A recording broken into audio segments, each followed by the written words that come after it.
Okay, this is a rehearsal for my JSConf talk. I'm gonna have some slides before this, mostly just showing the Magritte photo. This is not a pipe. Um, and that's the photo, it's the treachery of images. And it's meant to remind you that when you look at images of something, this is a picture of a pipe, it's not a pipe. So it's meant to make you question the things that you look at, and but it's also it gives you an idea of what people are talking about. It's a shorthand, and so I think people should be more encouraged by this than scared by it. And that's going to be relevant for what I'm going to talk about today. So we're going to talk about React hooks, and I'm going to assume that everyone watching knows what React hooks are and have gone through the basic docs. And the task that we have is to clone React hooks. So right now I have a bare console, and we're going to start from scratch and clone React hooks in the next 20 minutes. So let's go. So React hooks basically introduce stateful functions. How do we do stateful functions in JavaScript? We're just going to go get a little primer.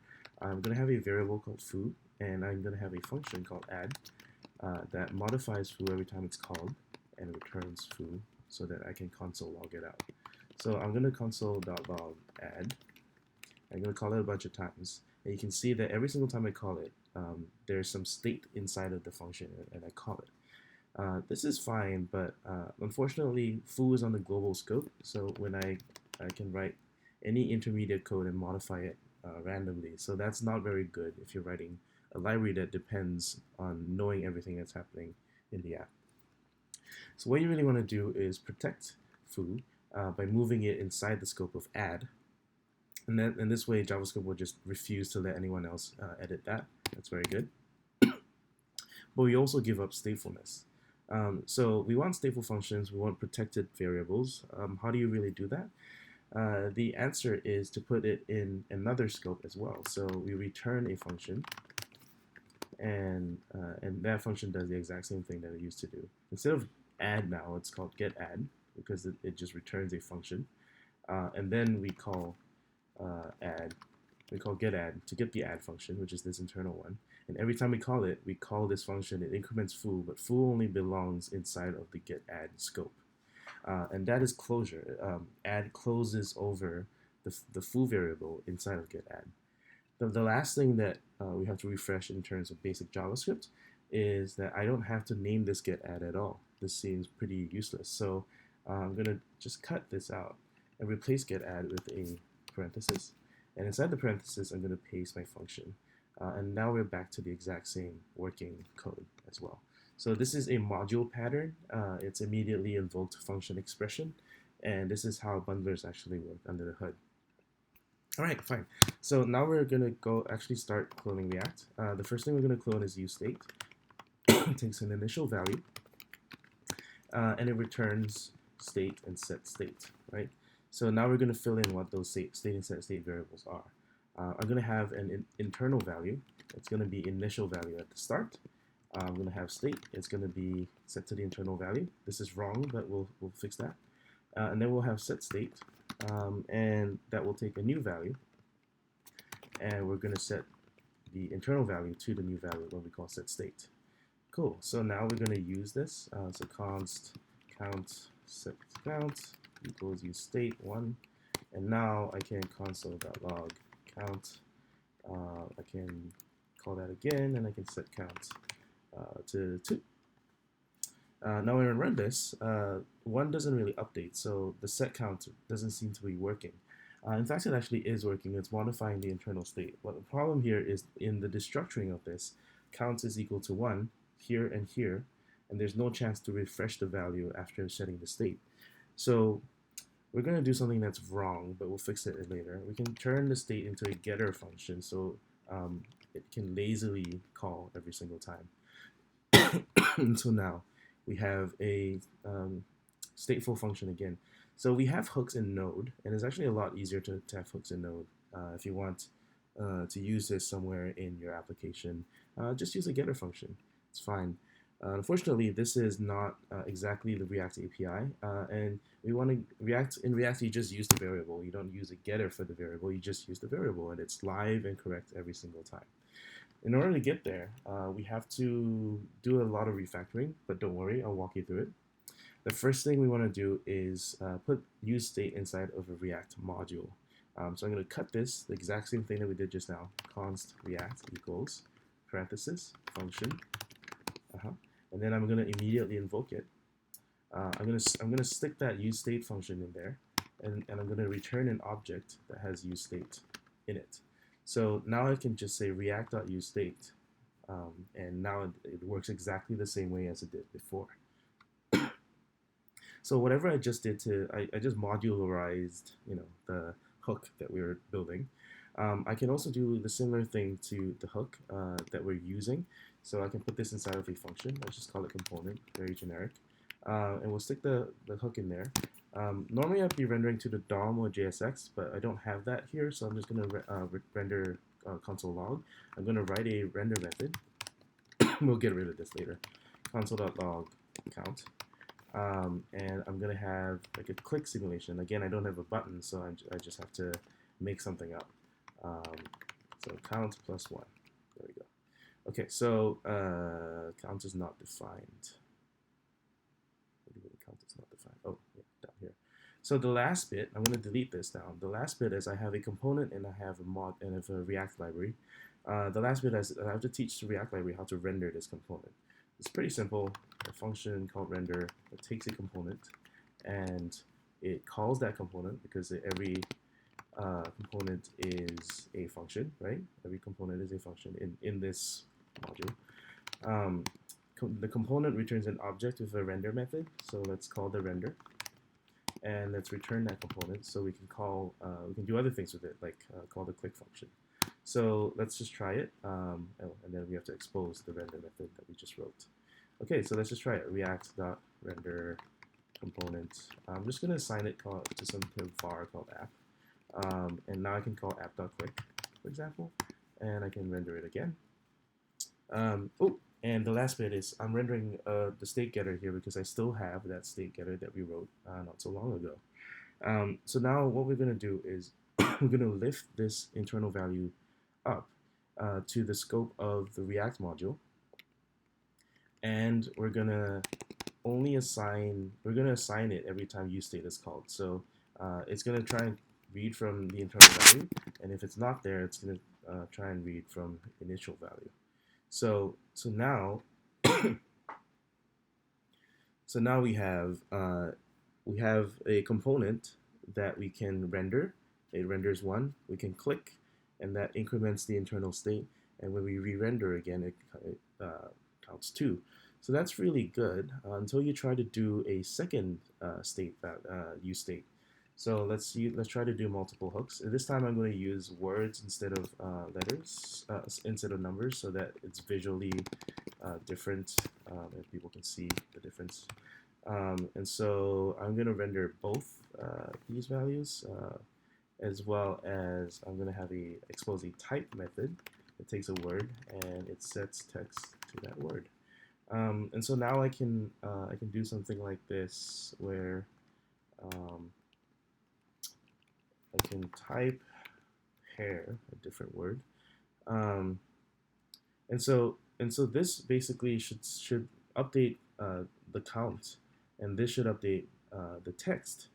But here, what we're seeing is that the click updates both the count and the text to the same value, and the type both updates both the count and the text to the same value again. And the reason this is happening is because we only have one internal value, and it's just being overwritten every single time someone calls set state. So obviously we need to have an array of values, and that's where we have a hooks array. So if we have a hooks array, we also need a hooks index. I'm just going to call idx equals 0. And so instead of the internal value now, we just need to replace all instances of that with hooks and the current index. So that kind of solves something. No, that doesn't solve anything.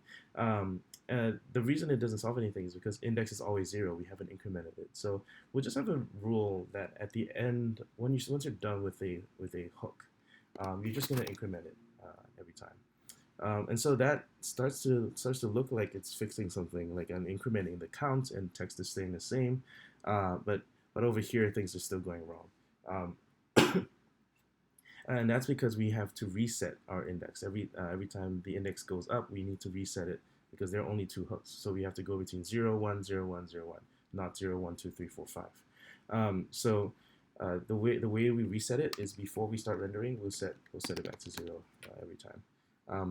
That overdoes it and that breaks everything because now it's always 0, and this is a very nuanced thing. So every time I call click or type, I'm calling set state inside of my event handler, but set state uses a value of index that is always 0. It's always the live value of index. So we really need to freeze this value. And what we're going to do is we're going to freeze it inside of the scope of use state. So again, this is our second usage of closure. And we let our set state function close over this frozen value of IDX. And now this works. We have a component. We click. It updates just the count. We type. It updates just the text. And that's it. We have independently separated use state hooks. So now we're not done. We're gonna go on and do the next hook, which is React.Use Effect.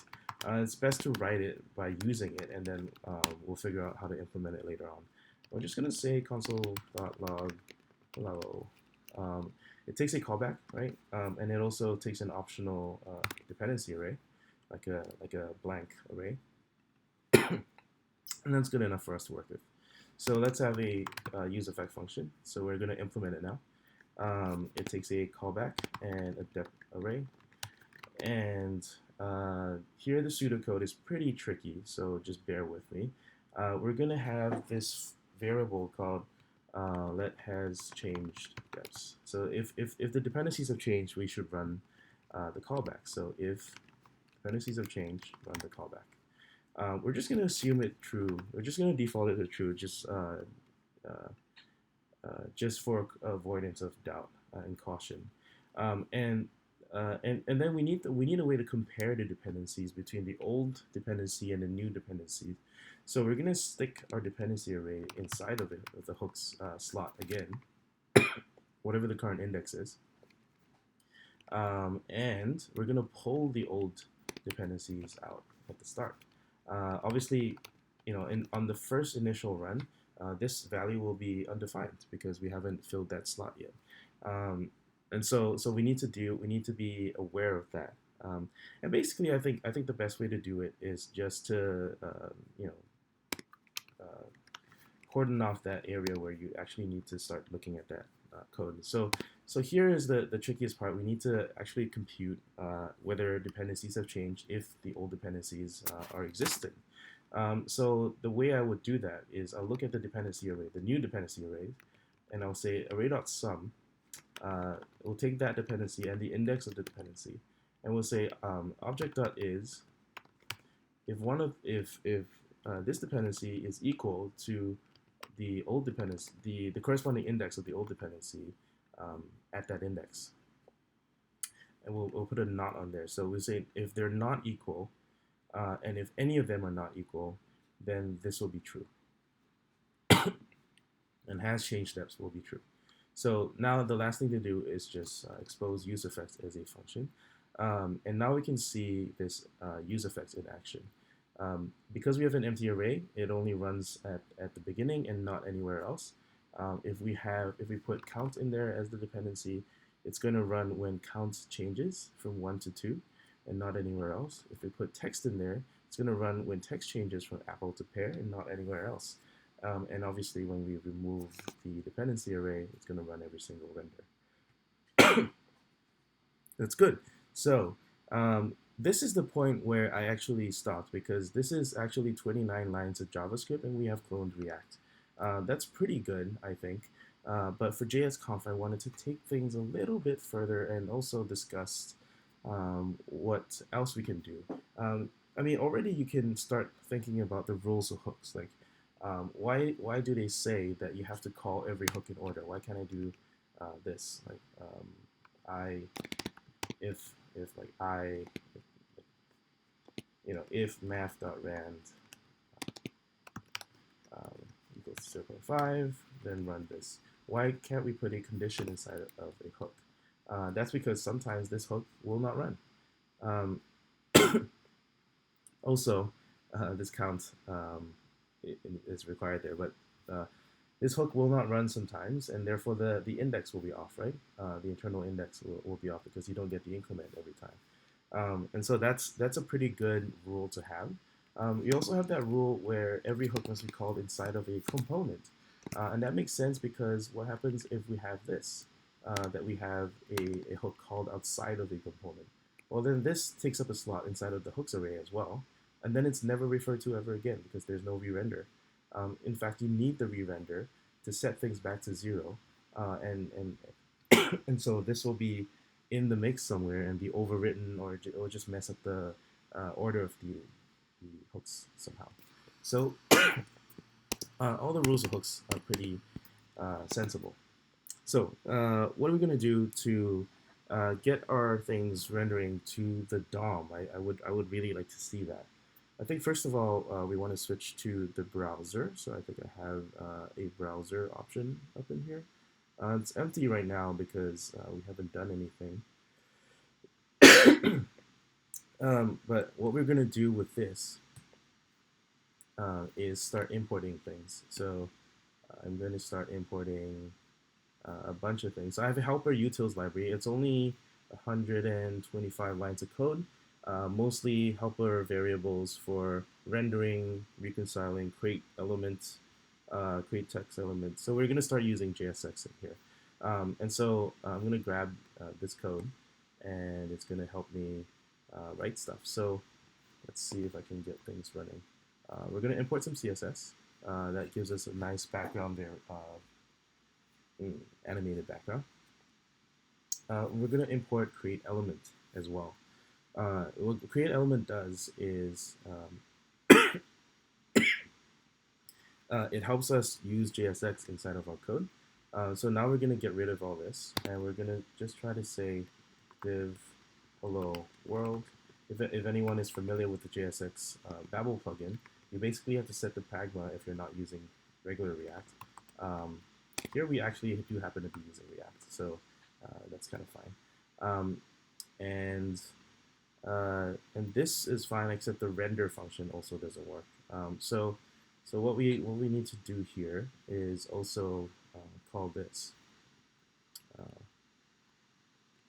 We can get rid of all that at the bottom. Actually, I'm going to preserve this. I'm going to get rid of all that at the bottom and call this. Okay, so and last thing is we need to change the render method. So I have the render method for my utils. I'm going to swap it out. The signature looks slightly different. It takes hooks first. It's a higher order component that takes hooks. So that's all I'm going to do. And now I have hello world rendering on my screen. That's pretty cool because I have JSX working. And this looks exactly like a React component. I have some hooks going. I have some JSX. That's pretty much it. Yeah, okay, cool. Very good. So now let's start modifying things a little bit. We're still not done, but we're getting close. Let's switch this to main. Okay, I like main, and we'll have an h1 over here. Hi. We'll have a button that says onClick equals set count. We'll just increment the count by 1. Click me out and close the button. We'll just get rid of this. We don't need this, and we don't need the use effect anymore. We'll replace that with something else. So I think we're going to have a button, but when I click it, nothing's going to happen. And the reason nothing's going to happen is because we're not re-rendering.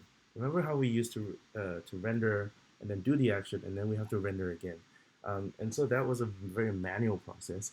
What React actually does is have a work loop to look at work that needs to be done and if it needs to be done, it starts doing the reconciliation. So here we need to replicate the work loop, and we're just gonna just stick it in here somewhere. All right, so let's just call this the work loop. Work loop is simply a function that is recursively calling itself. It's going to set its index to 0, just like the render that we used to have. It's going to call the render, and it's going to set timeout itself with itself. So it's just an infinitely looping thing. And we're gonna kick off the initial work loop with a set timeout at the top. So this should be good enough. And so now when I use my component and I click, I should start incrementing. So that's really good. And I have stuff showing up in the DOM, but I really wanted to impress everyone. So I prepared a little API that returns some values. I want to show custom hooks. Notice that we haven't written any custom hook specific code, but it's just going to work. So I'm going to have a custom hook called use get dogs or something. Use dogs. It's not going to take anything. I'm going to paste in my pre-prepared code because I didn't want to screw this one up. And I'm going to return, I can say counts, I guess. And I'm going to return the list that I get from this code. So now I'm going to use the list. So const list equals use dogs count. And I'm going to say that my list of dogs, I can map over it, and I get an item of a bunch of URLs back. And I'm just going to render them as image sources. Item. Here. Okay, so what this does is it's a custom hook.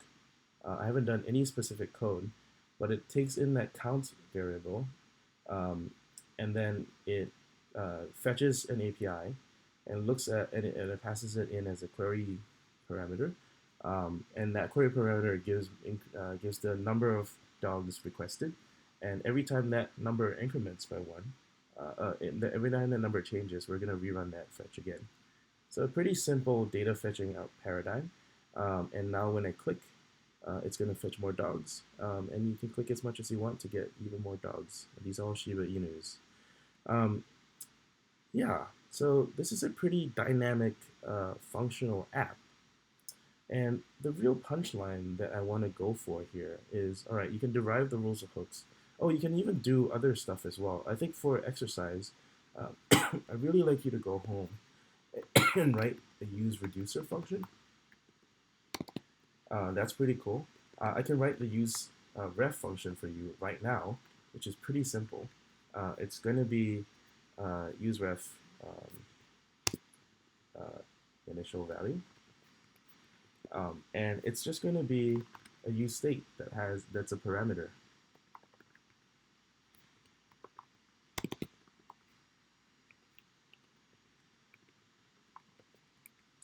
This is going crazy.